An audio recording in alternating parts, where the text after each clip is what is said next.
Hello friends, welcome back to my channel. நம்ம இன்றைக்கி நெய்க்களி recipe தான் பார்க்க போகிறோம். ஃப்ரெண்ட்ஸ், நம்ம சேனலை ஃபஸ்ட் டைம் பார்க்குறீங்கன்னா ப்ளீஸ் சப்ஸ்கிரைப் பண்ணி வச்சுக்கோங்க. அப்போ தான் நான் போடுற வீடியோஸ் எல்லாமே மிஸ் ஆகாமல் உடனே உங்களுக்கு நோட்டிஃபிகேஷனில் வரும். நான் இந்த நெய்க்களி பண்ணுறதுக்கு ஒரு 1/4 கப்பு போல் பச்சரிசி எடுத்துருக்கிறேன். அது கூட ஒரு ஸ்பூன் பாசிப்பருப்பு எடுத்து அதை ஒரு 2-3 தடவை தண்ணியில் நல்லா அலசிட்டு ஒரு 3 to 4 hours ஊற வச்சு எடுத்துக்கலாம். ஃப்ரெண்ட்ஸ், பச்சரிசி ஒரு 1/4 கப் எடுத்தாலே போதும். அதை அரைச்சி வெந்து வரும்போது குவான்டிட்டி கொஞ்சம் ஜாஸ்தியாகவே கொடுக்கும். ஸோ கம்மியாகவே எடுத்துக்கிடுங்க.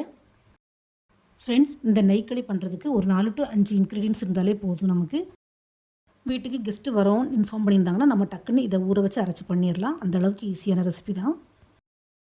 இப்போ அரிசியும் பருப்பும் ஊற வச்சு ஒரு 3 hours ஆகிட்டு அரிசியும் பருப்பு நல்லா ஊறிடுச்சு.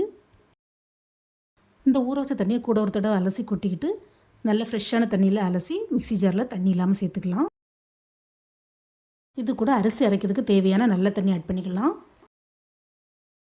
அது கூடவே 2 to 3 ஏலக்காய், அப்புறம் நம்ம எந்த அளவு அரிசி எடுத்தோமோ அந்தளவு துருவிய வெள்ளை தேங்காய் அதையும் நல்லா சேர்த்து அரைச்சி எடுத்துக்கலாம். நல்ல மையாக அரைச்சி எடுக்கணும். தேங்காய் எவ்வளோ ஜாஸ்தியாக நம்ம ஆட் பண்ணுறோமோ அந்தளவுக்கு ஸ்வீட் நல்லாயிருக்கும். ஸோ 1:1 அந்த ரேஷியோவில் எடுத்துக்கலாம். இந்த மாதிரி மிக்ஸி ஜாரில் நல்ல ஃபைன் பேஸ்ட்டாக அரைச்சி எடுத்துக்கிடணும்.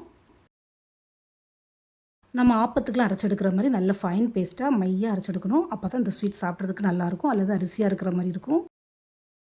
நல்லா அரைபடாமல் இருந்ததுன்னா நமக்கு வேகிறதுக்கும் டைம் எடுக்கும், ஸ்வீட்டும் நல்லா வராது.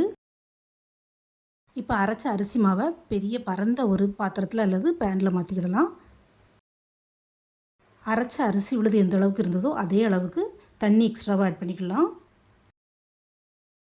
இந்த அரிசி மாவு வேகிறதுக்கு இன்னும் நிறைய தண்ணி தேவைப்படும். ஸோ பக்கத்துலேயே நம்ம ரெடியாக கொஞ்சம் தண்ணி எடுத்து வச்சுக்கிடணும். ஃப்ரெண்ட்ஸ்,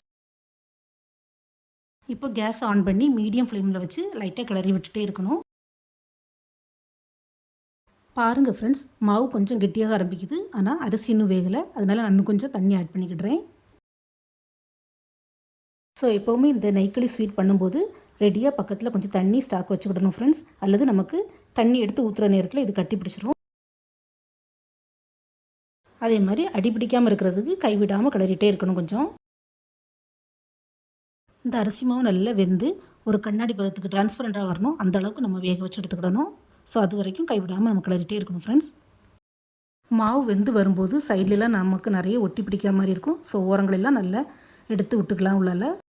அதே மாதிரி அரிசி வேக வைக்கிறதுக்கு தண்ணி ஜாஸ்தியாக ஊற்றினாலும் நமக்கு வற்றுறதுக்கு ரொம்பவே டைம் ஆகும். ஸோ அதை மட்டும் கொஞ்சம் பார்த்து ஊற்றிங்க ஃப்ரெண்ட்ஸ்.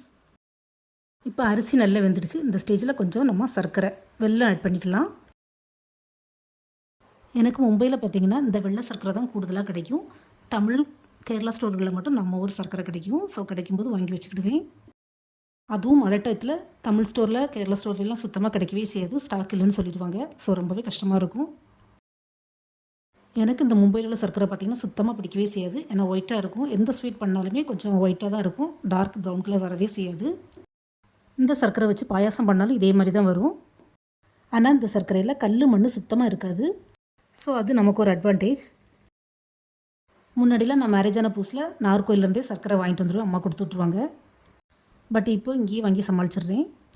நம்ம போட்ட சர்க்கரை இப்போ நல்லா கரைஞ்சி அரிசியோட கலந்து வந்துடுச்சு. இதை இன்னும் கொஞ்சம் நல்லா வறட்டிகிட்டே இருக்கணும். எல்லா சர்க்கரையும் நல்லா வறண்டு வரும்போது கலர் இன்னும் கொஞ்சம் டார்க்காக சேஞ்ச் ஆகும். இந்த மாதிரி கைவிடாமல் கிளறிட்டே இருக்கணும் ஃப்ரெண்ட்ஸ். அப்போ தான் நமக்கு கட்டி பிடிக்காது. நம்ம இது வரைக்கும் இந்த நெய்க்களிக்கு கீ ஆட் பண்ணவே இல்லை.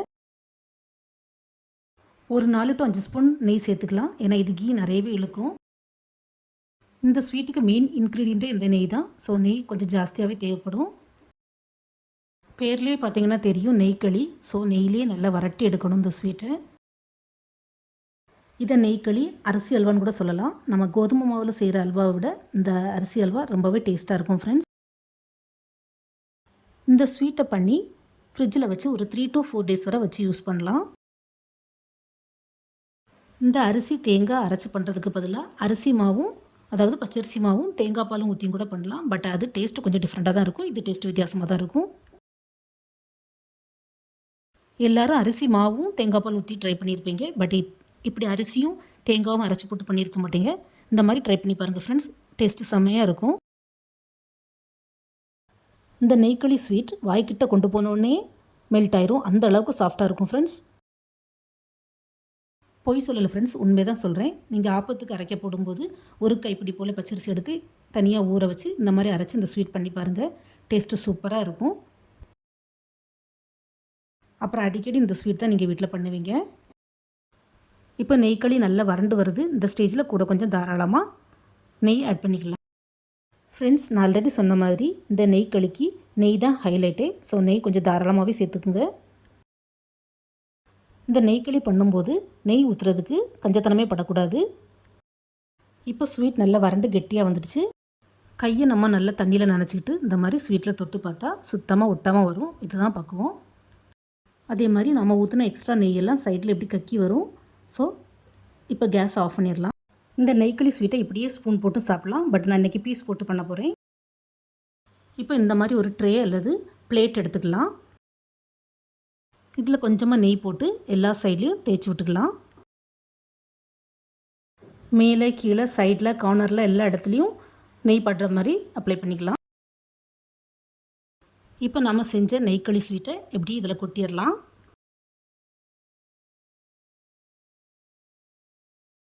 பாருங்கள் ஃப்ரெண்ட்ஸ், ஸ்வீட்டு கொஞ்சம் கூட பேனில் ஒட்டவே இல்லை. ஸோ இந்த மாதிரி வரணும்.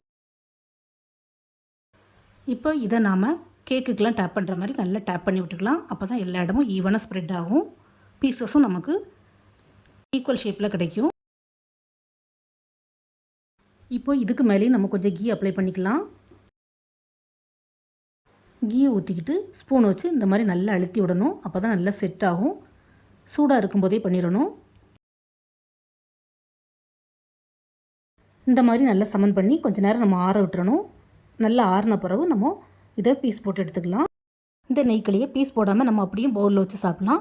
பட் பீஸ் போட்டால் இன்னும் கொஞ்சம் நல்லாயிருக்கும். இப்போ நெய்க்களி நல்லா ஆறிடுச்சு. கை வச்சு பார்க்கும்போது நெய் மட்டும் தான் கையில் ஒட்டி வருது. ஒரு பிளேட் அல்லது ட்ரேயை மேலே வச்சு அப்படி தலைகீழாக கவுத்திடலாம். நான் சாப்பிங் போர்ட்லேயே தட்டிட்டேன். நமக்கு பக்குவம் கரெக்டாக இருந்ததுன்னா கொஞ்சம் கூட ஒட்டாமல் ட்ரேயில் அழகாக விழும். அதே மாதிரி கட் பண்ணும்போதும் கத்திலையும் சுத்தமாக ஒட்டாமல் ஈஸியாக கட் பண்ணுறதுக்கும் வரும்.